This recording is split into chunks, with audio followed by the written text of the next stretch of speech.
Hello, everybody. Hello. We're back again. That was a very brief little switch over there, like 1 minute.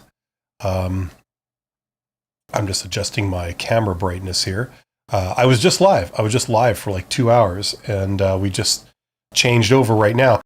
This is Honest HR Nitrous. This is the live stream I do a couple of times every week, where we talk about job search, but we talk about the nitty-gritty reality of job search, not the theory about how it should work. We talk about how it actually does work. And, warts and all. So, fake jobs, ghosting, all that kind of stuff. Labor market stuff, youth employment crises, all that kind of stuff. That's what we're here to talk about. And if you are seeing my beautiful face, you should see a chat box somewhere nearby. Get in the chat. If you are a subscriber to my channel for any amount of time, you should be able to get in the chat. Let me know what you're wondering about. Let me know what you're struggling with, and I will do my best to help you out. As always, a shout out goes out to my YouTube channel members. You guys are awesome. Thank you for your support. And also my Patreons, my super thanks donors. Those are always nice to get. And my viewers and participants. You guys are awesome. And you're highly employable too. So the title of this episode, this is episode 113. This is called Sick of Ghosting and Rejections. Let's fix your job search. Live Q&A. So that's what we're going to get into here. And the computer is kind of glitching out a little bit for reasons I don't fully understand. Hopefully you can see the feed and everything is working fine. Okay, let's get in. So get in the chat. I have no real agenda to talk about or monologue about. I'm just here to answer your questions. So give me some questions and we can get rolling on this. I suppose we could start by talking about sick of ghosting and rejections. Let's fix your job search. Yeah. So this is the thing. There is more than one way to get hired. That's what a lot of people are not aware of. We have right off the hop, I'm going to do this. I'm just going to do this right off the hop, get it out of the way. So here, this is the way to stimulate a lot of discussion. Okay, so of all the jobs that are posted, of all the jobs that exist, how many of them are actually posted in terms of a percentage? All right. Let's start with this. You need to know this. If you don't know this, you're going to be having some problems. So, great question. In general, the general estimate is about 20% of available jobs are posted publicly, while the remaining 80% are part of the hidden job market. That means that, all the jobs you see when you look at job postings, if you go to Indeed, you go to LinkedIn, you go to ZipRecruiter, you go to Monster.com, you go to Workopolis, you go to all the job boards and all the company websites, all those jobs that you see, that's all 20% of the available jobs. That's only 20%, right? The others are there. They're just not posted, right? That's what's known as the hidden job market, okay? Now, I don't like that term. That term is kind of a bit loaded. It sounds like they're hidden. It sounds like there's a conspiracy. They're not hidden, and there's no conspiracy. You can get those jobs, right? That you can't discover them by going on the internet and doing a job search, right? Because I haven't posted them. It takes money and effort to post and promote a job. You know what I mean? And so these companies choose not to do that. One of the reasons why is because they're not having any trouble finding candidates for these jobs. These are usually the best jobs. Okay? So everyone needs to know this. Don't take my word for it. You can see, that's why I do ChatGPT, so you can see this is not coming from me. This is not like my personal opinion. This is a thing, okay? Now, if you refuse to believe this, this is a big shock, go out and do your research on it. And, I encourage you to do that. That's why I'm doing this, right? But only by realizing this can you move forward to really get some really good jobs, because they're usually not posted. Okay? How do you get those jobs? In one word, networking. And it's good that this thing says that right off the hop, right? So there you go. So that's the reality. Yeah, get in the chat. This is a Q&A. I need you guys to ask questions, so I have something to say. How do you say? Sacco says, Bill, you are awesome too. Well, thank you, Sacco. That's very nice of you to say. And the reality is that everybody has value. You know, everybody here definitely has value. Not only does that law apply to you, but in addition, you are engaging in trying to improve yourself, right? Trying to do some self-improvement. So you're doubly awesome for being here. That's what I can tell about you if you're here. Matthew says, Bill, I had a screen with a recruiter. She demanded a minimum salary figure. I said I didn't have one at this time. She got bothered and kept pushing, so I gave her a range 75 to 150. She was flabbergasted. Okay. Is that good or bad? Like, I mean, I don't know what job this is for. I don't know the details. So that seems like a wide range, pretty wide. Now, the conventional wisdom, if you're doing that thing, and I recommend that thing where they're going to push you to give a number, and it's always bad when you give a number, right? You know, so that's why you try and avoid it if you're dealing with a recruiter. If you're dealing with a hiring manager for like a hidden job, none of this ever comes up. It's a far more positive process. But if you're dealing with this BS with a recruiter, then the way to handle it is, especially if they really push you hard, you know, no, you must tell us a minimum wage. It's like, yeah, does that work the other way around? Can I like demand that you tell me what the pay range is for this job? Try that and see if they are just as forthcoming. Anyway, so you need to give a range instead of a number. That's like the one thing you can give them. And it's going to be a wide range. But the key thing is that those two numbers, the minimum and the maximum, they're not ridiculous. They're not like totally unrealistic. They're a stretch, but they're doable. That's the idea. Okay. So you should have a basic idea of like whatever the job is that you're going for. You should have a basic idea of how much it pays approximately, right? So let's say, you know, you like here, Matthew, let me know. Okay, type in the chat, what was the title of the job? And if you don't mind disclosing, maybe you don't have to. We'll just assume it's Winnipeg or something. But you don't have to give me your location, but give me the title for the job and maybe what industry it's in. And, you know, we'll get like a basic salary range prediction, right? And then that's how you can like estimate like the upper range, the lower range, right? You just give it a little push, you know, in these directions, and then that's what you say. And the reason you say that is because they're wanting to eliminate you because you ask for too much money. That's what this question is about. They don't have any interest in accommodating you, especially if this is like your first job interview. The reason they ask you this is to eliminate you. That's why this woman or whatever is frustrated because you didn't like just give her a number, right? Because she's trying to eliminate you, and you're not taking the bait, right? Her little clever plan is not working. So if you give a range, that means they can't eliminate you because you ask for too much money, because your range presumably starts low, right? But the reason why you're giving a range is that like later on, it leaves you open to ask for more money because you never committed to a low number. You said like, somewhere in this range it's going to be fine, I'm sure. You know, so like it gives you that flexibility to ask for more later, and you're not going back on any commitment or any statement you've made, you know? So they can't get you like that.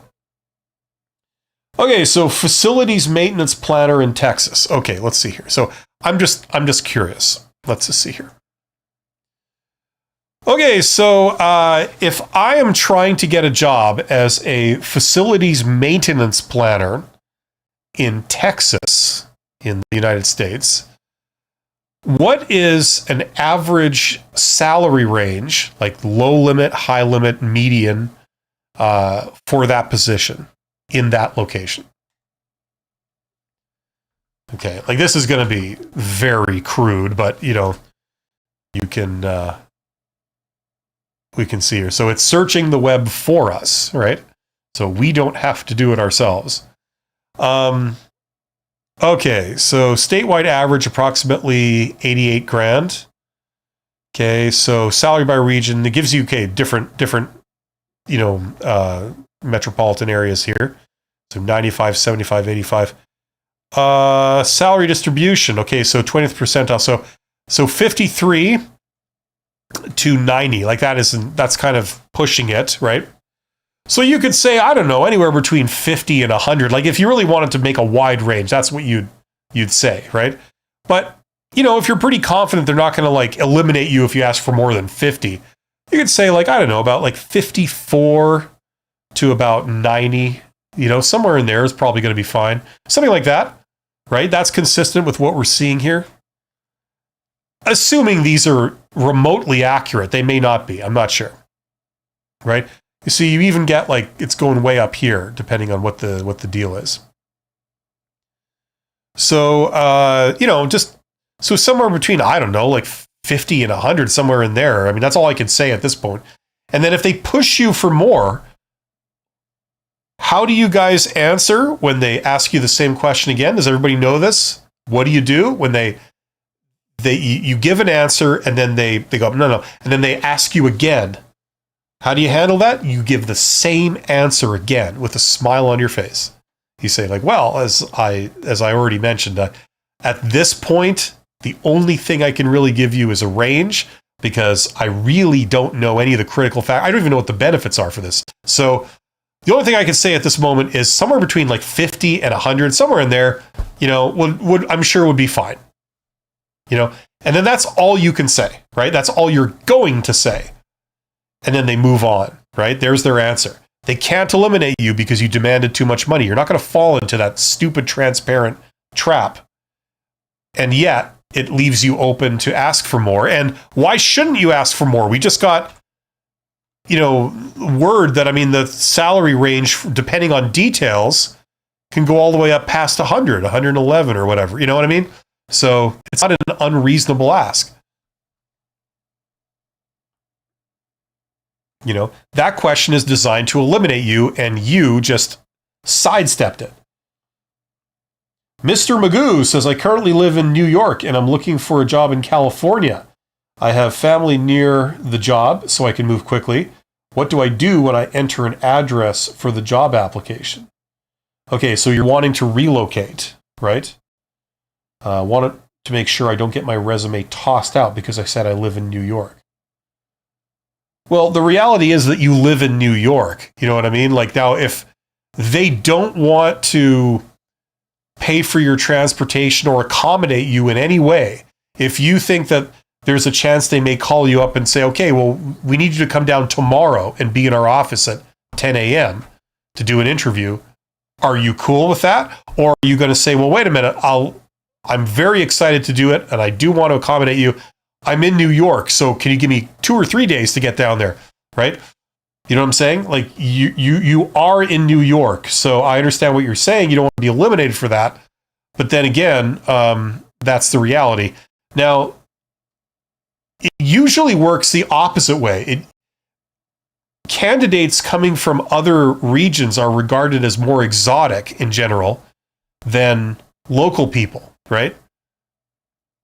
You know, if you're casting a wide net and like you look at, here's an applicant, oh, from right here, okay, right? As opposed to, oh, here's a candidate from Paris, France. Here's a candidate from New York City. Here's a candidate from, you know, LA, you know, like what, you know, that's regarded as, before you even assess the individual, you know, already it's something in your favor. It's assumed to be like, wow, we have to go so far afield to get someone like this, they must be good, right? That's the kind of psychological principle behind some of these things. So all I'm saying is that it might not be the end of the world if you disclose the reality, which is that you're in New York City. Now, listen, you can do whatever you want. If you've got a base to operate from in California, you got some family there or whatever, you could put that address, I suppose. You know, there's no law that says you can't, but there are some consequences for doing that. They're going to assume you're right there, and that could backfire. So you're damned if you do and you're damned if you don't. You don't know how these people think. So if it were me personally, I would just go with the reality. I would say I'm in New York because that is the reality. Now if they want to eliminate you purely on that basis, then maybe this wasn't the right opportunity for you. You know what I mean? That's how I'd look at it. There is no right or wrong with this stuff. You do what you're comfortable with. You're perfectly okay doing either of those two options. Mr. Magoo says, yeah, I was thinking of putting relocating to California on my resume and explaining the situation. Yeah, that's like a nice sort of compromise, I'm currently in New York. I'm going to be there for the next, few weeks, whatever, but I will be in California in the near future. So I can be there whenever you want, but, I am transitioning there to work there. And Bob's your uncle. There are 22 people here. Thank you for being here. You guys are awesome. Let me know what you're struggling with. Let me know what you're wondering about, and I will do my best to help you out. That's what I'm here for. I want to hear from you. If you are struggling with something, you're confused by something, I can personally guarantee you that you're not the only one. There are many, many other people in the same situation as you, and they're hoping that you ask so they don't have to. So there you go. We've reached the end of the chat. While we have a moment, check out my courses. If you're looking to get hired, you want all my advice, all in a logical way from beginning to end, how to get hired in the posted job market, how to get hired in the hidden job market, check out that course. Link in the description below. Tong says, I never met Bob. Well, Tong, that's nothing to be ashamed of. I haven't met Bob either. But I've always believed that he's out there watching over us all. So between you and me, I think that we will find out when we die. We'll finally get an answer to this and everything else that we've been wondering about that's been driving us insane. Questions like this that, they fuel our human condition, our yearning for answers. We will all know one day. Yeah, and I'm just kind of a little bit giddy, if I can use that expression, because I got my, after 3 years or something, I got my stupid little widget there working. So it's actually showing the comments coming in the feed, and it's showing the viewer count finally. It's a little smaller than I remember it, but it's there. So, I don't know if you guys can see from this angle, maybe if I turn it, but you see I've got, no, you probably can't see. I've got a microphone in the way, but this monitor that I'm pointing to, if you can see the edge, this is beige. I got a beige monitor. You're using just the very latest state-of-the-art equipment when everything is beige. It probably didn't start out beige. It probably started out like just regular yellow or something, and then it turned beige over decades. So nothing like using the very latest tools to communicate with you. Ben Millam says, have to drop, but your advice helped me a lot in my last interview cycle, and I've shared your content with many others. Well, thank you, Ben. I appreciate that. And I'm glad that you're prospering there. And I also appreciate you coming back and telling me this. That's very gracious of you. Sacco says, the previous live you were talking about not starting at the bottom when you have transferable skills. How would you advise pitching those skills? They are mainly soft skills. I work now as, what's that? Software developer, I guess. Yeah, very simple. Networking. In a job, like we were, I think, also talking about, in a job interview, you don't demonstrate your skills. You talk about having them. And it can be very frustrating for a lot of people. I would lie to you if I didn't feel that frustration in my early career. I tended to get jobs in any job where they allowed you to demonstrate your skill. But if you're just sitting there, they fire these questions at you and you have to respond. You're like talking about how you have things without being able to show that you have that thing. So to answer your question here, the way you do what you're describing, where you don't start at the bottom in another industry, you start kind of somewhere in the middle. You can do that, but the way you do that, the way I have seen it done, the way I have done it, is you talk to people. You do things like informational interviews. Even things like direct outreach kind of qualify for this too. But the main thing is like informational interviews, like going and getting to know people. If you're an introvert, that will probably be your best bet, right? Because you're meeting with somebody because you want to and they want to. There's no obligation. It's a very positive thing. You're there to get information. That's actually very flattering for people. They, appreciate that someone else is interested enough to want to learn what they think about something, right? It's very flattering, right? And when you go down and you do an informational interview, you're basically asking questions of them. You're not there to talk at them all about yourself. They don't know who you are. You're not pitching anything. You're asking them for information, right? And you're letting them talk. And so your interaction is usually confined to asking them questions. Now, by virtue of the questions that you ask, you signal your knowledge, you signal your experience, you signal your awareness of things, right? And they can tell like how professional you are. Things like this, like that all shines through in this interaction, right? So the other thing, of course, is like we also established in the previous live stream, somebody asked me, what's the number one thing that leads to me being hired? And like in a job interview. And I said, being likable. That's the number one thing. People tend to hire the person they like the best. They don't like to admit this, but it's true. It's not about, your technical skills in an absolute sense, right? Everyone that they're talking to in an interview, every candidate has met the minimum level of technical skills to do the job. So that's not what it's about anymore. It's about who you are. And a big part of that is, do they like you? Do they get along with you? If the interview is over and you leave, do they feel a little sad that it's over because they were enjoying that?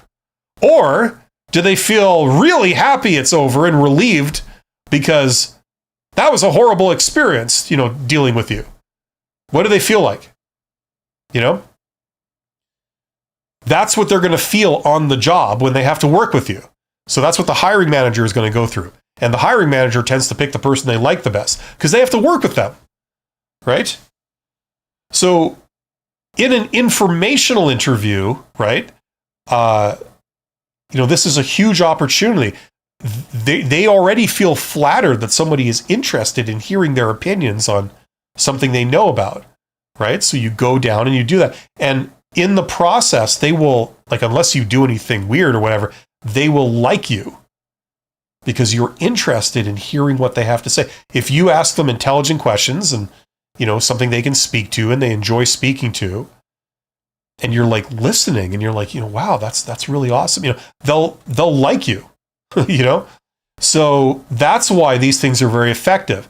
You signal that you're competent, you're aware, you get along with that person, and then on top of it, they feel very flattered by you. You want to learn from them. That gives them a good feeling. They enjoy interacting with you. You put all that together. Now, if they have an opportunity, they have it in the back of their mind, okay, I know sometime in the next couple of months, I need to post a position for this vacancy that I haven't told anyone about. I haven't worked on that yet, but I know that's coming. It's like, hey, you might be a contender for that. We get along. you're obviously passionate about this kind of thing, this work or whatever, or this industry.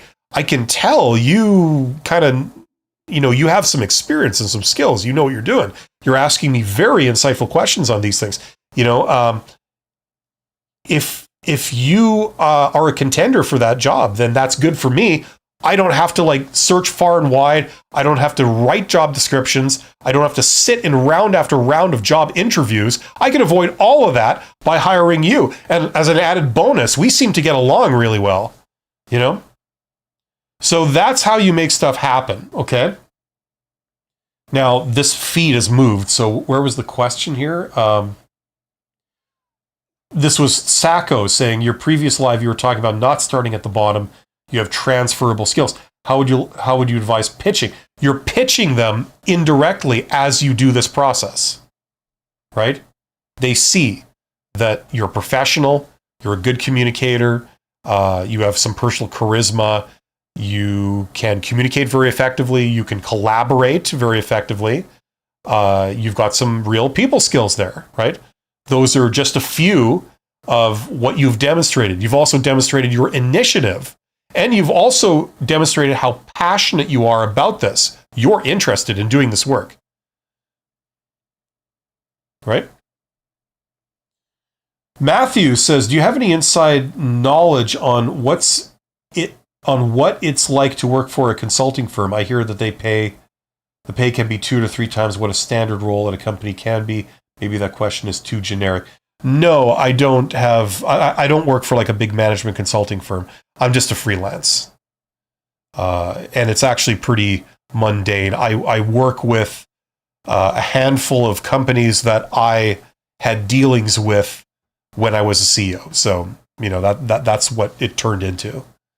And I do this on the side. And quite frankly, over the last 2 or 3 years, I've been ramping up more of the YouTube thing because I just like it. It's low effort stuff and I enjoy it and I feel like I'm making a difference. Whereas my consulting stuff, I'm not knocking it. It's good and it pays the bills, but it's pretty generic, mundane stuff that I do. And I just do the same stuff over and over again.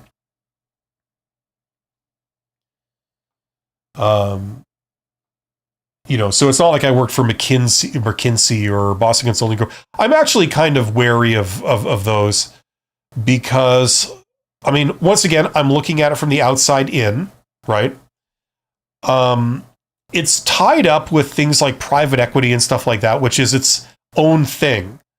Like, it's not all about consulting. It's mainly about just private equity. You're in there hiring a consulting firm. The consulting firm is like actually providing a very specific service. So it's not like you're doing general consulting.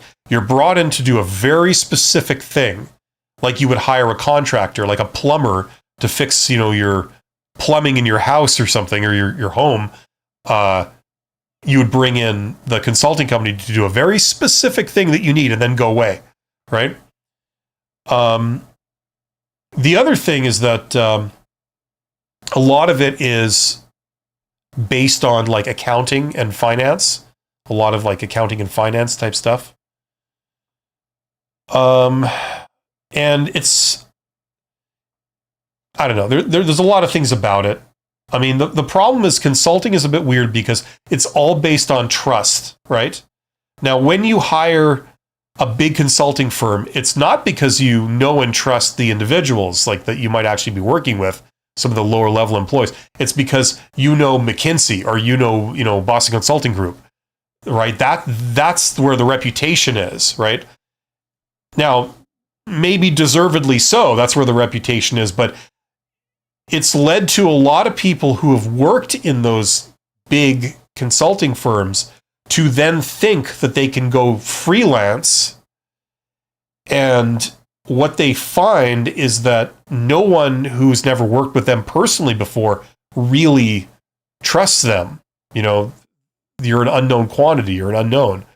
So it's not nearly as easy as when you had that like branding, like McKinsey, you're the representative from McKinsey, that kind of thing. So consulting is a bit weird. It's all based on trust. So that's why, like, I don't put any effort into trying to get new clients I could, and I did do that once upon a time, but it's over. I just work with people that know me, and we have a track record of success, and you know what I'm saying? So a lot of independent consulting is like that. You work with people that your clients end up being people that you've worked with personally before, and they've seen your value, that you've come in and actually helped them with something. So they go, okay, you're going down in my good book as somebody who knows how to do this. So whenever I need that, I call you,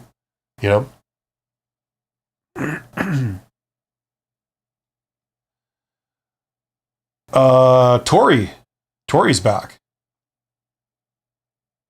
You gotta have like sound effects. I get some sound effects going. Get like a crowd going, like Tori's in the house, kind of thing. That'll be the next step. Marina says, hi again, Bill. Hi again, Marina. It's good to see you again. Faizan says, how would it be for a fresher software developer aspirant to learn beyond software development things like enterprise compliance, project management, and cost optimization? Do HR interviews like that? I don't know. It's hard to know what to do until you know what your goal is, Like, what would be the purpose for you to learn project management? Like, do you want to work as a project manager? Is that what you're trying to move to? Right? If it was, what I would say is, like we were talking about informational interviews like 5 minutes ago, go and sit down with the director of projects at a company who like supervises all the project managers or whatever the organizational structure is, the boss of project managers. Go sit down with them and say, like, what do you think the future of project management is? What do you look for in project management? There's a lot of things that are priorities. What would you put at the top of the priority list? Like things like this. Really get to know, about how it works. And then you might get answers for what's important to be a project manager. And maybe they say, like, you need to know finance, you need to know cost optimization or whatever, whatever that is. You know what I'm saying? Now, I don't know what recruiters look for because I don't know what job you're going for. You know what I'm saying? Like, recruiters generally don't know about the jobs that they're recruiting for. They are told about the job from a hiring manager. The hiring manager gives them a list of requirements and says, go out and find me some candidates that have all of these. That's your job. That's how recruiters get paid. Find me find me some candidates that all have these things. Go. Set up the interviews, call me when they're ready to roll, and I'll be there. Okay, so how is that for a non-answer for you, Faizan? I'm sorry I couldn't really directly answer your question, but you really need to give this a context. You could do this many different ways. I don't know what makes sense for you without knowing like what your situation is more clearly. Marina says, I feel I may need to restart in an entry-level position because now I have a 6-year gap in my career and the market has changed a lot during that time. Possibly. Once again, like we kind of already talked about, I probably disagree with that. I would say that in most situations, you probably won't have to start at the bottom. Certainly not after being away for 6 years. I mean, did you just forget everything you ever learned in 6 years? What if they give you a week to like have it come back to you? Could you get back into it? I would say you can. I don't feel you're starting right at the bottom again. But then again, I don't know you, so I don't know what you're trying to do either. So, that may not be accurate. What would you recommend as the best way to re-enter the job market in this situation? Well, I think, like I said before, networking. I would not just go and apply for posted jobs. I would go the networking route, right? Access the hidden job market. And I kind of showed that off earlier. I think, were you around when I was on Google Maps? We were looking at a map of Winnipeg, and I was showing like all the dots, all the employers popping up. Let's do that again. Let's do a short version of that again. Okay, just for people that are just joining us now. So you want to find a job, right? Okay. Now, what example that I used before? I think I used the example of welding, right? Now, Marina, you say you're in marketing, I think, if I remember correctly. What industry was it? You might have said that earlier. I can't remember. What's the industry? And like, let's get like a relevant example, excuse me, and I will put it up on the screen, and we'll find all the employers and, like all the targets that you'd want to look up that you can reach out to. Tori says, what do you think of returners programs? What's that? Was off for 2 year on maternity leave. What a way to start searching in this job market. What? Okay, so returners program, like coming back after maternity leave. How long was your maternity leave? Was it like a couple of months, or was it like a long time? If you're working for like a giant employer, like a multinational corporation, they may have programs like, they have very formal, very developed, HR policies with all kinds of HR resources, and they might have stuff specifically to bring like a graduated return to work and all this kind of stuff. So, they may have some programs for you. But that's entirely up to the employer. Where I am in Canada, and I believe in the United States, they give there'll be laws that say employers have to give a certain amount of maternity leave. Here's the dates, like the amount of days or weeks, and then they have to guarantee your job when you come back, and all this kind of stuff. But they don't go into how you do it, or what resources are there. That's all up to the employer. Okay, Tori says, yes, I am. What do you think of return to programs? Okay, so I was maternity leave. Marina says, yes, I was. Marina was, okay, this was the re-entering the job market thing. Marketing. Yeah, I got that. Well, my question, Marina, is what industry? Because marketing isn't an industry. It's like saying sales. That's not an industry. That's a function.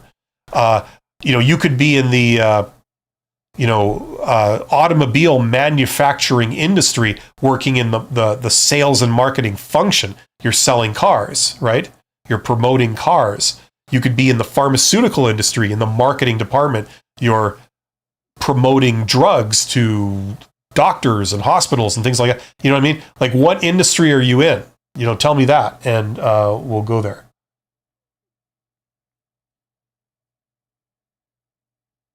Well, once again, now you're saying risk compliance. That's not an industry. That's a function. It's like saying quality. That's not an industry. That's a function of any business in any industry. You have to give me an industry. CTI. What's CTI? Don't use acronyms. I'm talking to people all over the world in every industry. Let's see. CTI. Okay. CTI Life Sciences Fund. Active co-training, cyber intelligence. Okay, so just tell me your industry, and we can do this more if you wish.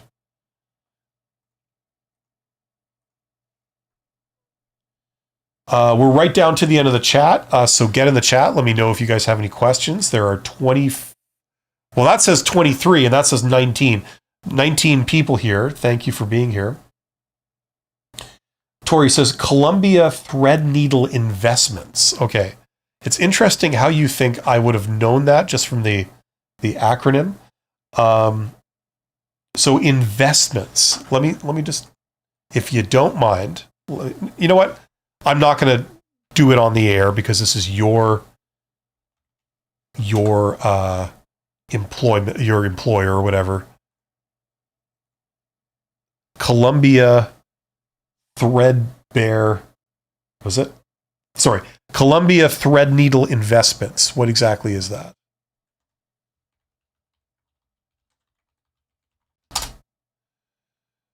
Okay, asset management fund. Okay, it's rather big. Okay, it's like 690 billion. Okay. American asset management firm subsidiary of, okay. Gotcha. Okay, that's interesting. Okay, so it's one of the big players there. Okay. Right. So let's I want to do this just for the people that are just joining us now, okay? Let's see here. Okay, so I don't know what city you're in. We don't need to do it in your city. We could do it in any city. I would say, I don't know, just pick a city. Toledo. I was watching MASH. Anybody heard of MASH? It's like an ancient TV show from the 70s, 70s and 80s, I think. And there's like a character on MASH that like never shuts up about Toledo. And I believe that's a city in the US. So Toledo. I think that's how you spell. Okay, Toledo. Maps. Okay. So I'm staring at a picture. Okay, London. You want to do London? Let's do London. Okay.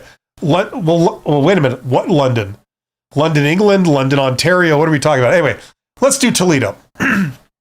I think it's kind of a silly name. Not like Winnipeg or Saskatchewan. It's a silly name. So let's do Toledo. Now, you are, let's see here, risk compliance. Let's pretend that you wanted to work in risk compliance.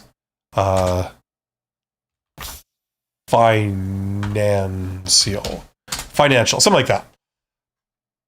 Okay, so like you're like a financial type person working in risk management in a financial services type environment. You're looking for a job. You're looking for an employer. Okay. So let's do this. So like you live in Google Maps and you live in Toledo, right? Where all the cool people live. So I type this in and you get some of these targets. Here you go. First Insurance Group. So they do risk management, right? Here's another one. Legacy Group Planning, financial planner, right? So they could potentially hire someone who works in risk management, right? Here's another one. SD Capital. So they could probably hire you if you worked in financial risk management. Now, I'm zoomed out. I'm looking at the whole of Toledo like any reasonable person would. If I zoom in, okay, let's say I myself live in Toledo, right? I'm one of these cool people that we've all heard about, and I live right here at the corner of Manhattan Boulevard. I don't know if you can see that. And this like super highway or whatever they have right next door. This is where I live. So I click this button, search this area. Okay. Now, bam, some stuff has popped up right here. We got Lucas County Risk Management. We've got Croak Capital Financial Planning. We've got CL Pro Insurance Agency. We've got Premise Financial Group. Now, all these are potential employers that if I am a financial risk management professional, they could maybe hire me, right? They could use my skills. So each one of these, when you click on it, first of all, you could see their phone number, you could see their website. You could go to their website and look at their career section, I suppose. I would not recommend doing that, but in theory you could. Okay?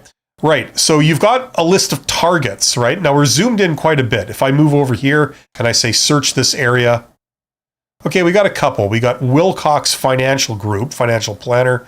We got Risk Strategies, First Insurance Group, right? So this is how you can find potential employers that are around you. I would say, like traditionally, if you're not talking about remote jobs, you'd look within commuting distance. So, you could look at every area of Toledo. I don't know how big Toledo is. It's like between here and here is about between here and here, it's about 10 kilometers wide. So if you're American, you still won't know how far that is, but that's okay. The point is that there are a lot of targets. That's what I'm trying to impress upon you. You zoom in, You click this button here, search this area, and bam, you get stuff. Let's go down here. Search this area. I think this is like an industrial park or something. No, okay, fine. No results in this part of Toledo. Let's move over here to this area. Search this area. Okay, we got some stuff here. Ball and wealth management. There's like 3 things right together. Carroll's insurance and risk management. So there's quite a lot. So this is the first half of what you do. The second part is you go to LinkedIn and you enter in each of these targets one at a time, right? And you look at the individuals. You do a people search. You confine it to the Toledo area, and you're finding people within these organizations. Here's the owner. Here's the CEO. Here's the head of risk management at like these organizations, whatever. And that's the person you reach out to. Okay. I would go as high as you possibly can. I would go to the owner or the CEO. For things that are like this size, you would go to those people. Now, if it's like a sprawling global multinational corporation with a celebrity CEO, you're not going to go to the CEO, but you would go down to, at least in the Toledo branch, the most senior person. Something like that. Say, there's multiple things you could do. You could just reach out and say, hello. If you're ever looking for someone who can do this, let me know. Or you could say, could I have an informational interview? I'd love to run something by you and get your opinion on it. This kind of thing. So there's a lot of stuff there. Now, this is only for risk compliance financial, right? Let's say you are also a financial accountant or something similar, like you work in risk or you work in marketing, like you said, or something like that. Okay? That gives you, as you can see, an entirely different set of targets here. Some of these will overlap, but some of them won't. So here you've got prudential accounting and bookkeeping. Maybe they could use a risk management person, And then we've got Derek Gant here, the most famous person in the world that I'm a huge fan of.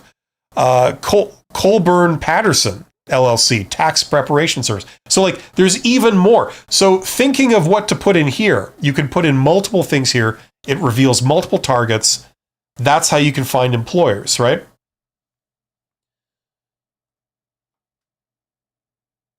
Okay, so that's how you can find employers, and then you can reach out to them. Now, there's, like, as I say, it splits off. There's many, many things you can do. At this point, you could simply go to their website, look at their career section. I mean, that would be the most basic thing to do. Once again, I mean, there's a lot more sophisticated things than that. You could do the 2 things I mentioned, direct outreach over LinkedIn. You could do informational interview request over LinkedIn. Those are the 2 things that I would be focusing on personally. I think those are the most promising. You could walk through the front door of the company and say, "Hi, I'd like to speak to the head of the risk management department." And they'll probably say, "I'm sorry, they're not available." And you say, "Okay, that's no problem. If I leave this here, can you see that they get it? Can I ask what their name is? Who is it?" And they'll say, "Oh, that's John Smith. They're the head of the risk management department." Okay, fair enough. If I leave this here, it's an envelope with your resume in it, right?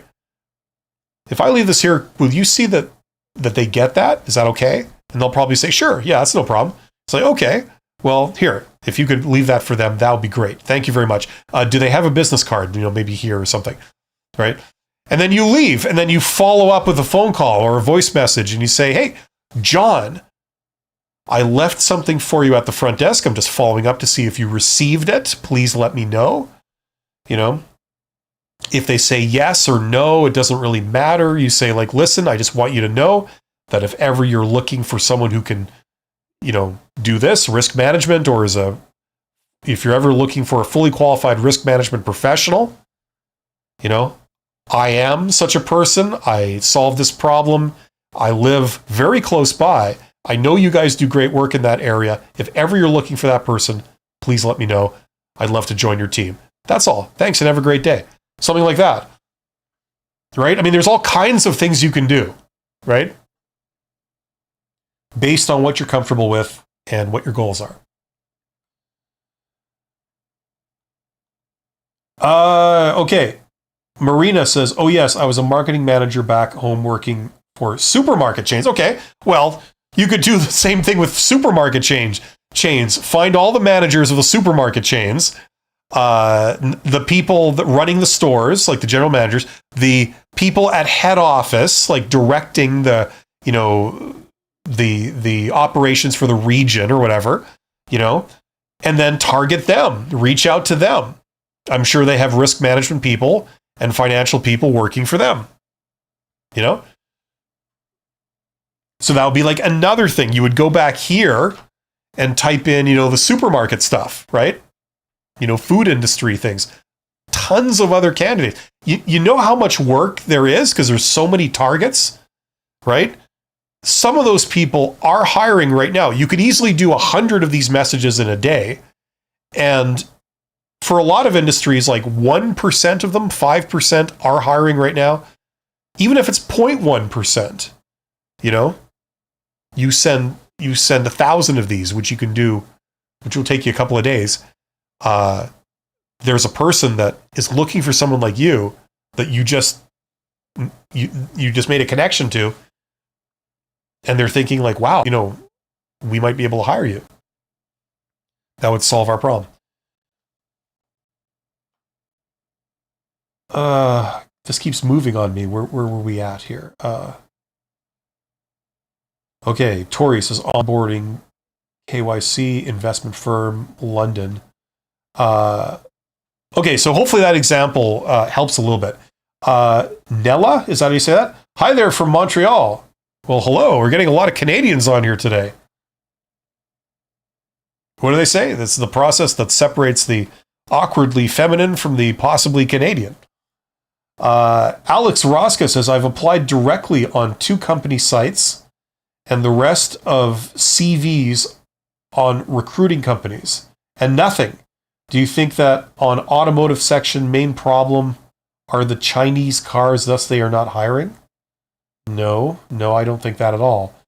Well, number one, you're going to posted jobs.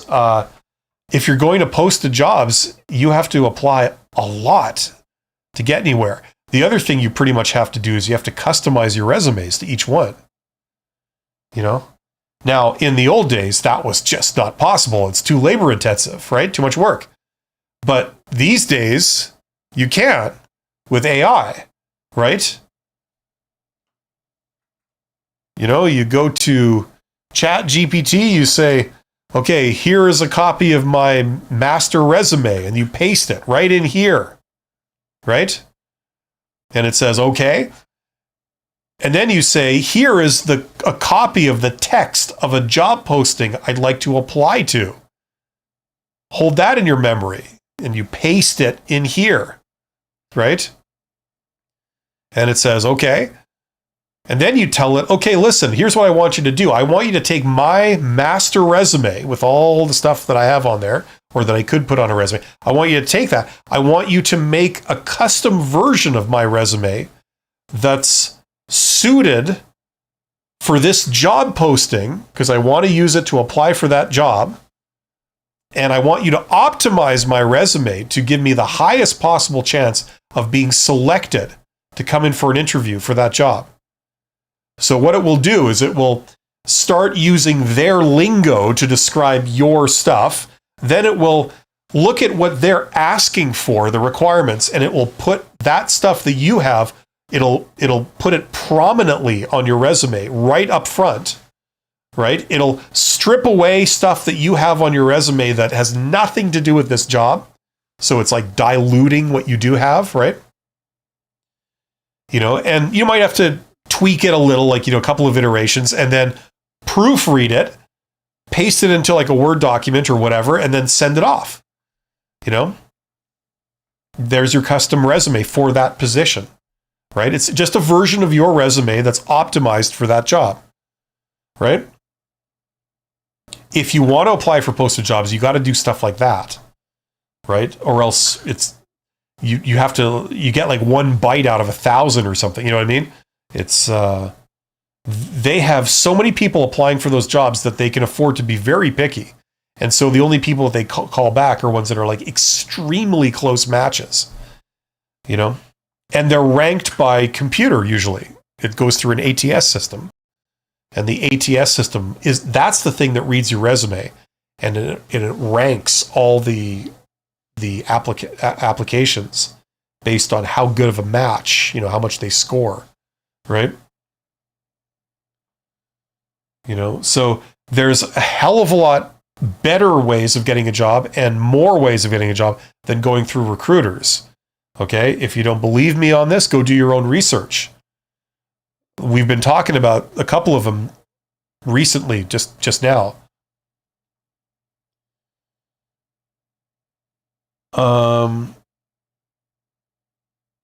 Tori, I found so many in London. This is excellent. It's free. Yeah, London will be huge. Just like New York, like any major city, there's going to be like so many. It's only when you get to like very, very specific things that, they're few and far between, Nella says, I went through a recruitment journey with a big 4 firm.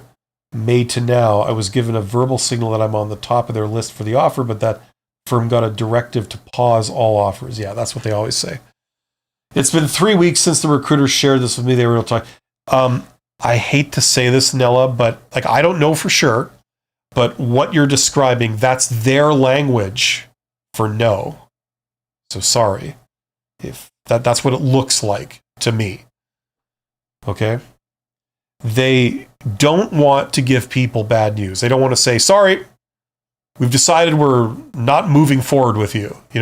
The problem is that sometimes that leads people to lose their temper and get very angry, and they don't want to be on the receiving end of that. So they found it's easier for them to just not say anything or to be misleading and then ghost you, or to use code like this. The job is on hold.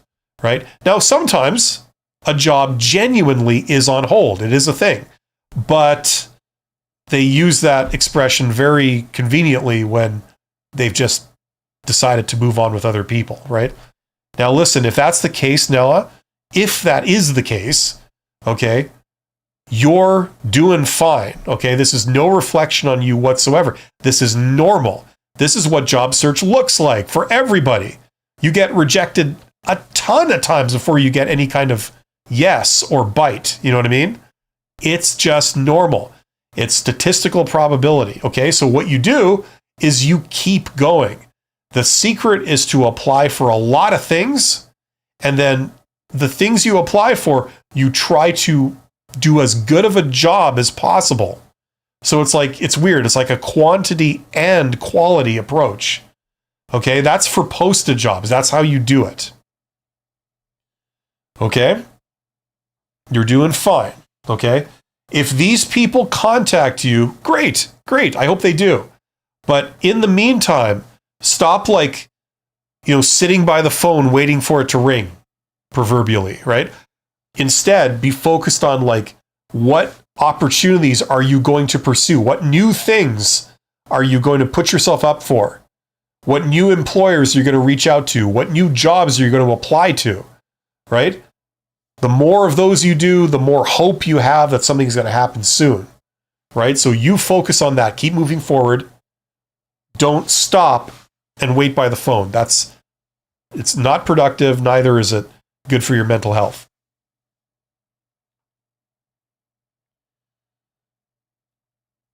It's been 3 weeks since the recruiter shared this with me, and we were to talk this week for an update, but I got out of the office without a date of return. Not sure if this touches the topic. Yeah, that's kind of what I was expecting. Wombat says, is it worth it to customize every application for said company, or do you just change the little things? No, you change the entire thing. Because your competitors are doing just that. They're doing it with AI. They're doing it very efficiently, and it's very effective. Okay? And that means that you are up against some pretty stiff competition, right? That's what it's like applying in the posted job market, right? Remember, There's much more out there than simply applying to jobs in the posted job market. But if you're going to play that game and apply to posted jobs, this is what you have to do for it to be successful, generally speaking. Marina, you're awesome. Never change. Nella, thank you for sharing, Bill. Thank you, Nella. Nella, you are going to be just fine. You are awesome. You are highly valuable, highly employable. They will be lucky to have you. Okay, don't worry about the 6 interviews thing, okay? You're going to be fine. Just learn how this stuff works. Open your mind to learning how this stuff works. Don't just believe people that it's very self-serving, you know? I mean, I'm not here to spread like negativity and stuff, but what I'm saying is that there's often a conflict of interest when you are getting your job search advice from recruiters. Recruiters are they're on the other side of the table. They're your ally in some ways, but they're your adversary in others. And there's a conflict of interest for a recruiter to tell you you can get a job quite a bit easier without going through a recruiter. You know what I'm saying? They're a bit conflicted on that one. So don't take my opinion, you know, anything you hear from me is like, you know, the gospel, you know. Do your own independent research, get your information from a variety of sources, and then go out and try things. That's how you learn. That's how you understand how things work. Okay? So I'm just trying to get you to question some of the things you might be operating under, one of which might be the way to get a job is to simply apply for jobs. And that's it. Right? I'm trying to get you to question that because that is not true. Right? I know you may know this, but a lot of people watching don't. Let's do this yet again for the new people that have joined us very briefly. I'm on ChatGPT. Okay, so question. Of all the jobs that are out there that I could get, how many of them are posted publicly? And what I mean by that is how many of them could I discover doing an internet job search in terms of a percentage?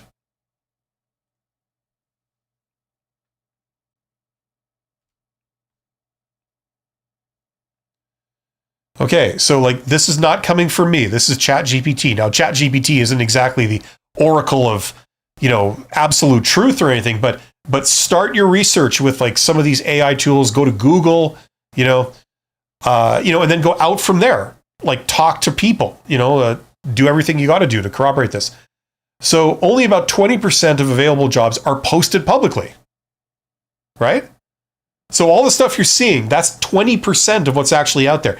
Now the problem is, so it goes into like here, okay, the remaining 80% they're there, but they're not posted publicly. That's called the hidden job market. It's not a conspiracy. It's not like, you know, anything unsavory. It takes money and effort to promote a job, right? To publicize it. Now, a lot of employers don't have to publicize their jobs far and wide because they already have plenty of applicants that are putting themselves up for it. They don't need to go further afield to get thousands of other people like to apply for that. They've already got a few people that might be contenders for this. That's usually because they're the good jobs, right? So the good jobs tend to not be hidden. It's the crappy jobs that you can't find anyone for that you need to promote and publicize, you know, in a widespread kind of way. Right? I mean, I'm oversimplifying it, but that's a big principle here. What I was trying to say was only 20% of jobs are posted, but the problem is, especially young people who are not super aware of this, you get 80% of the job seekers competing for those 20% of the jobs that are posted publicly. So it's very stiff competition, right? You can still play this game and win, but it's quite hard. You're up against pretty stiff competition. That's why, hundreds of people are applying to every job. The reality is, if you go after these, okay, it's like low-hanging fruit a lot of times. You're not going up against 800 people to get this job. You're going up against 2 people to get that job. I like those odds. The other thing is that they tend to be better jobs. And then thirdly, as if that isn't enough, the process of putting yourself up for those tends to be a lot easier. Okay, you don't have to deal with officious, disrespectful recruiters. You don't have to deal with ghosting. You don't have to deal with fake jobs. Generally speaking, it's a lot more positive process. Okay, so I know I sound like a broken record on this channel. I'm always bringing this up, but it's because a lot of people are very unaware of this. And the other thing is, not to go on about this forever or anything, but it's like, posted jobs is how they hire workers. There's just no delicate way of saying that. That's how they hire people at the bottom, right? Where one person is as good as another, as long as we got a warm body in there, whatever, honestly, that's kind of how it works, right? That's where they can afford to hire strangers. Who's this person? I don't know, but they seem to be qualified. Sure, let's get them, right? For higher level jobs, you don't really see that. You really don't. Name me the last time that they hired a CEO off the street, We don't know you, but you filled in an application and, you did a good interview, so now you're CEO. That doesn't happen. I could go into it at length. I'm not going to, but if this is new to you or you don't agree with me, that's fine. Go out and do some observations. Go out and research this. Don't get your information from any one source. Go out and investigate. This is what you'll see. Yes, sometimes they post things publicly to make it appear like they're, impartial and all that. In the same way that they post fake jobs to make it appear that they're successful and growing. It's all PR. It's all a dance. It's all self-serving, and it's all based on perception management. They don't really hire those people by getting strangers off the street. They don't. How do they get it? Networking. Some jobs are too important to just take a chance on a stranger. If this person, does some damage, they can do a lot of damage. So anyway, my point is that there's a lot more out there than just posted jobs, things that you can get. We covered some of those today. If you're an introvert, you can do this stuff every bit as good as extroverts. You could do a lot of it from home using tools like Google Maps and LinkedIn, right? So that's all I want to impress upon people. Mata says, hi, I've been reaching out to recruiters on LinkedIn, even though some of them have been actively posting. They've been looking for someone with my profile. However, no one has answered me back. All ghosting. So Mata, this is the first bit of evidence you're seeing of what I was just talking about, right? Recruiters deal with post jobs. That's what they do. Okay? They are not very high up in an organization. In fact, recruiter is actually an entry-level job. There are executive recruiters, things like that, like true executive recruiters. For every true executive recruiter, there's 100 other recruiters who say that they are executive recruiters when they're not, or aspire to be. They want you to think that they're executive recruiters, but they're clearly not. You know what I'm saying? It's not about recruiters and it's not about posted jobs. Go outside of that. The recruiters and the posted jobs are for this, right? You go outside of recruiters, you go outside of posted jobs to this. There's a lot more of those positions. They're better. And in a word, you get them through networking. Networking is an umbrella term that means many, many things. It just means people communicating with other people. That's all it means, right? Introverts can kick ass at this. I am an introvert. I've done, I don't know how many, I keep changing the number that I give because I honestly can't remember. I've done how many, I don't know how many interviews with CEOs. Well over 100, like probably a lot more over 100 of informational interviews with CEOs I didn't know just by doing essentially an extension of what we were talking about today. You know, I taught this in university. I had students do this type of thing, get interviews with CEOs. If a 22-year-old student can get an interview with a CEO of like, you know, a company in your hometown that's got like about 200 or 300 employees, you can do this. You know, it's not that hard. You just need to know what to do, and you don't have to know how everything works. Some people will never get there because they've already made up their mind how everything works, even though they know nothing about how it works. They have a preconceived notion of how it works, and that's preventing them from really doing this. That's fine. You know, that means more for everyone else, you know, unfortunately. Okay, Tori says, thank you, Bill, for being positive and being helpful. Well, thank you, Tori, and it's the only way to be, really. And that's pretty rich coming with me. I have a terrible temper. You know, it's because I take things very seriously, because like a lot of detail-oriented technical people, that's what you need to get something done right. You know what I mean? Anyone who does math problems knows what I'm talking about. You know, but the reality is that people like cheerful, happy, positive people, right? You know, that's, we're all drawn to that. We're hardwired to be drawn to that as human beings.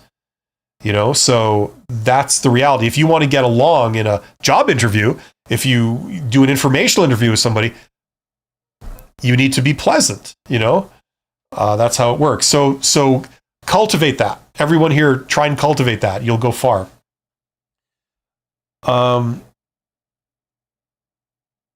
Nella says, that's exactly what I need to stop doing, wasting energy waiting by the phone. Yes. I know it's hard now. It's easier said than done. I get that. But we should shoot for it. That's all. That's all you can do. Just try and push in that direction, you know? We are all a victim to our emotions, you know? We're all human. It's hard to focus on work when you're like stressed out about something, or you're worried about something, or you're, you know what I mean? Like, I get it. We're all human, but just try and push as much as you possibly can in terms of looking forward. And, you know, if you're lucky, you'll find that it's like a hopeful process. As you find leads and things, it can feel very encouraging, because each lead you pursue is like another chance that, you know, you will, you know, find a job or whatever. You know what I mean? Alex Roscoe says, I was rejected 3 times on interviews, but I'm moving on. Yeah, you got to move on. And rejection is not, that's the other thing. Everybody thinks that rejection is some kind of statement about, you know, your value. You get rejected for like X number of jobs in a row, and you think like, I'm no good. I'm unemployable. I'm not valuable. Nobody wants me. That's crap. What it is you are looking for fit. I know I hate that term, but it's true. These people are looking for a very specific thing. You can't even see my head. These people, they're now, isn't it better that you can? These people are looking for something very specific, and you're over here, you know, and you're saying, well, I'm this, and they're saying, no, we just don't happen to be looking for that right now. You know, it doesn't mean that you're unemployable, just that these people, they had something different in mind, right? Right now, out there, I feel like a motivational speaker. Right now, there's an employer near you who's looking for someone just like you that would hire you if they were aware of you, but they're not. There's no connection between you, right? That's the reality. Mr. Magoo, for job applications, if a LinkedIn link is optional, should I still enter a link to my LinkedIn? Would not including my LinkedIn look worse? I don't think that's answerable, Mr. Magoo. I don't know what you're trying to do. I don't know what level you're at. I don't know what precisely you mean. Are you talking about, like if it prompts you, Do you have a LinkedIn profile? Enter it here, like in a field. Is that what you're talking about? Are you saying, like it's optional? Should I enter a link to my LinkedIn? That depends. What are they going to find? Is your LinkedIn profile highly professional? Or is it like the first thing they're going to see is a picture of you drunk partying 10 years ago with a bunch of morons? You know what I mean? Like, you know what I'm saying? Like, it really depends on what you have there. It's unanswerable. Tori, you temper, don't think so. Oh, you'd be surprised. Not in a good way, to my shame. Tori says, I always use your answer to what is your weakness. And it's so impressive interviewers say that's different, very realistic. Okay, good. I'm glad it's working. Like, once you know what they're doing, once you know the principles they're taught and how they're taught to do things, it's not that hard to like fluster them and shut down some of these attempts to like, undermine you and stuff like that. I feel sorry for a lot of like autistic people that are on the spectrum. Like, not only are you introverted, like you're autistic. So some of these like job interview questions, like every single job interview question, certainly all of the standard job interview questions, they're not asking literally what they're asking. There's a question behind the question. And they don't really want the answer to the literal question they're asking. Like or if they do want it, it doesn't help you. It's like a trap. You give them exactly what they said they wanted, and you get eliminated for your troubles. You know what I mean? So those people are going to have a really rough time. That's why you need someone to interpret this stuff and explain to you what the reasoning behind these things are, because it's super unintuitive.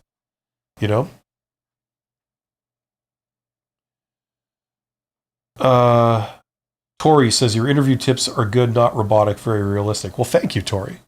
I'm glad they're working for you. Sam says, what do you think about the importance of cover letters for entry-level / internships positions? Is it worth my time to write one for every position I'm applying to? Okay, here's the deal, Sam. I don't know, and I don't care. That the cover letter doesn't really matter. What does matter is that you give there's two things that matter. Number one is you fill out whatever application thing that they want completely. So whatever they want from you, you give them that, right? Now, I take it from your question that the cover letter is not mandatory. If it was mandatory, I would say, yes, fill in the cover letter, of course. But if they're not asking for it, I don't think that makes that much of a difference if you include one or not. Now, if it's something that you, like it's a very good opportunity that you really want this opportunity, then go above and beyond. Give them a cover letter. Especially in this day and age when you can just like, bam, there's a cover letter with AI,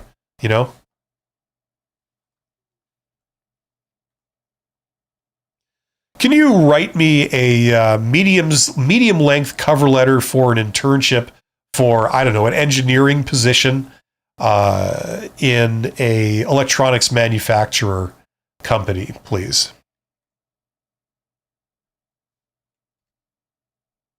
Okay, so while that's going, right? Okay, so here you go. Blah, blah, blah, blah, blah, blah, blah, blah. There you go. Sincerely your name.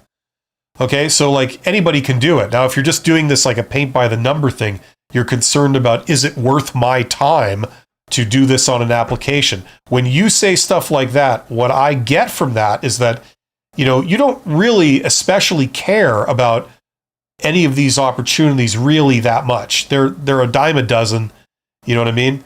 If you're worried about your time, right? This is not like a tremendous opportunity for you. That's not how you're seeing it. You're seeing it as like, well, whatever. I mean, it's as good as anything, I guess, right?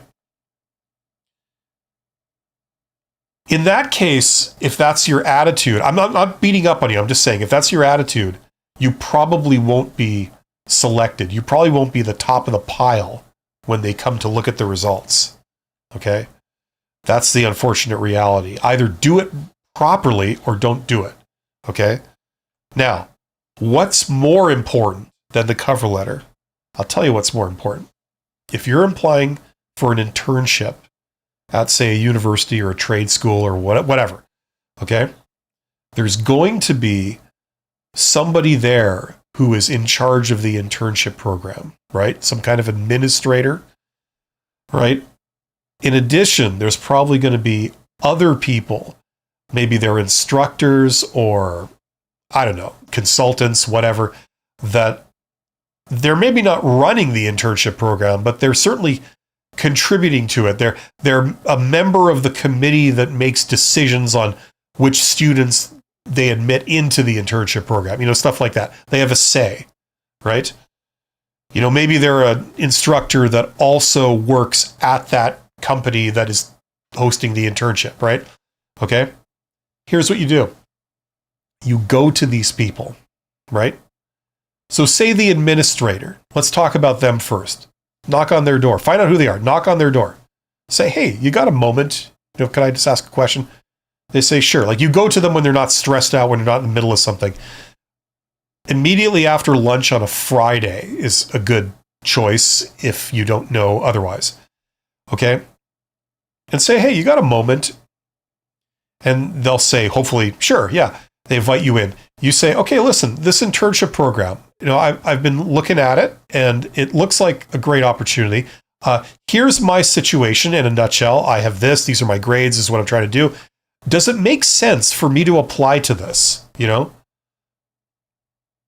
they're probably going to say yes, right? Just as a default thing. You're like, okay, so, and then you talk about the internship. See, like, I imagine that one of the advantages of the internship program is this. You get experience. And then it's this. There's a chance you could get permanent employment. And then maybe it's this. You make networking connections. And then maybe it's this. While you're there, you can hit people up for letters of recommendation or references. They can be job references for you, Like, is that how you see it? Is that like how this, can benefit students, like that sort of thing? And then they'll say yes. Maybe they might add to it. You say, okay, great. So what's the process if I wanted to do this? This sounds like really interesting. You show a bit of enthusiasm. You talk about like maybe how it could open doors for you, and you run that by them. Is that how you see it? Is that kind of what I'm getting? Is that, am I on the right track here? And they'll say, yeah, I could do this for you. You could do that. And you're like, oh, that's really exciting, right? And they're like, wow, okay, great. That's awesome. I'm going to go and I'm going to apply for this. I'm going to put my name for it. Now, just so I understand, like, what's the process? I know I got to fill this out. I know I got to submit this. Is there anything else that I should do? Right? And they say, well, you could do this. Okay, great. I'm going to do that. I'm going to write that cover letter if that helps, Right. So what does this get you? Right? This makes you like a real contender because, first of all, they see you're serious. You're not just doing a token application, kind of like I got the impression you were doing, right? Sam, asking questions like, is it worth my time to write a cover letter? That signals this is not important to you if you're asking questions like that, right?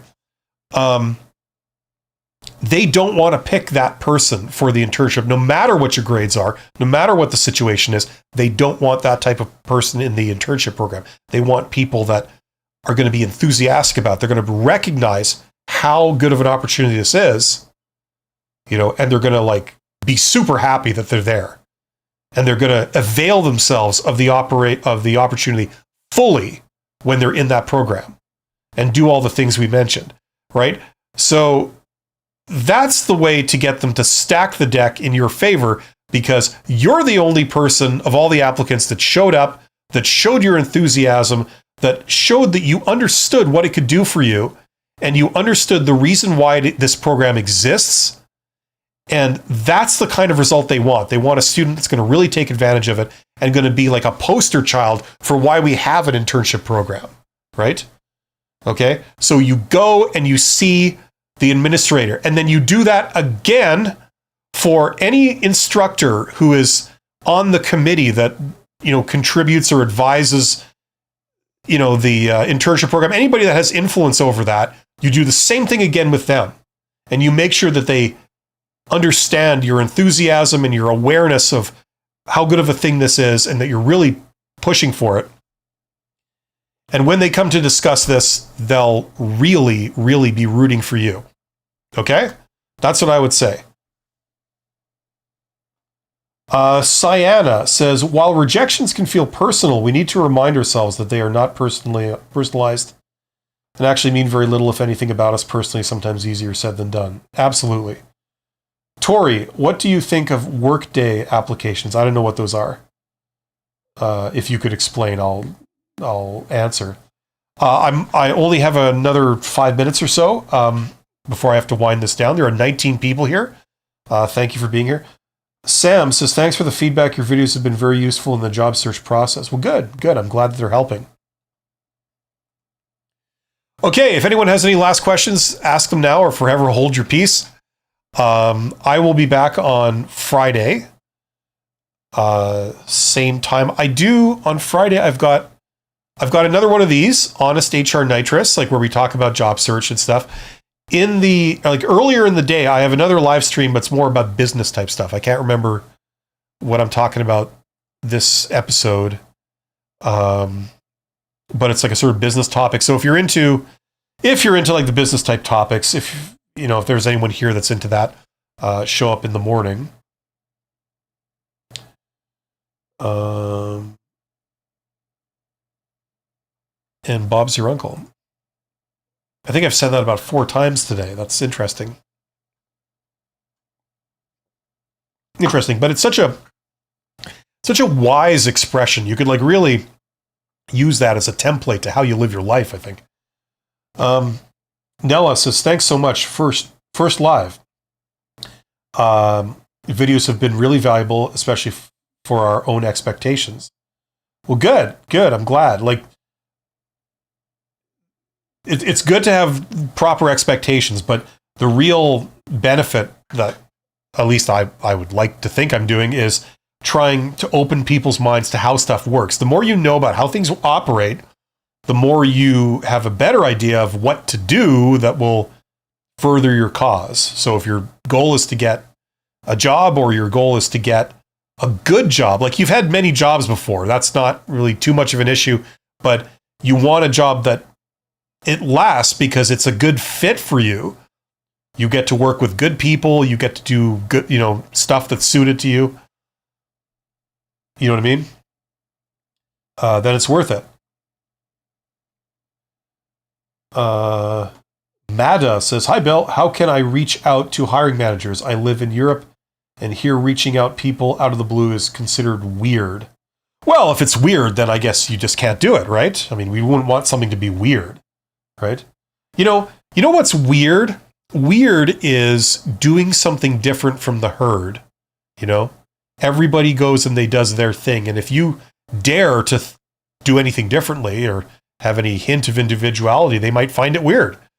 So if that's a problem for you, then, maybe you just shouldn't reach out to hiring managers. I know I'm getting on your case about this. I don't really mean it in this big negative way, but listen. The reality is that, look, let's not get this from me. Let's go here. Okay, so we've established that of all the jobs that are out there, only 20% of them are posted publicly. Okay, that's something that we've just covered. Okay, now of all the job seekers out there, okay, what percentage of them are applying for those jobs? If only 20% of jobs are posted, are 20% of all applicants applying for them?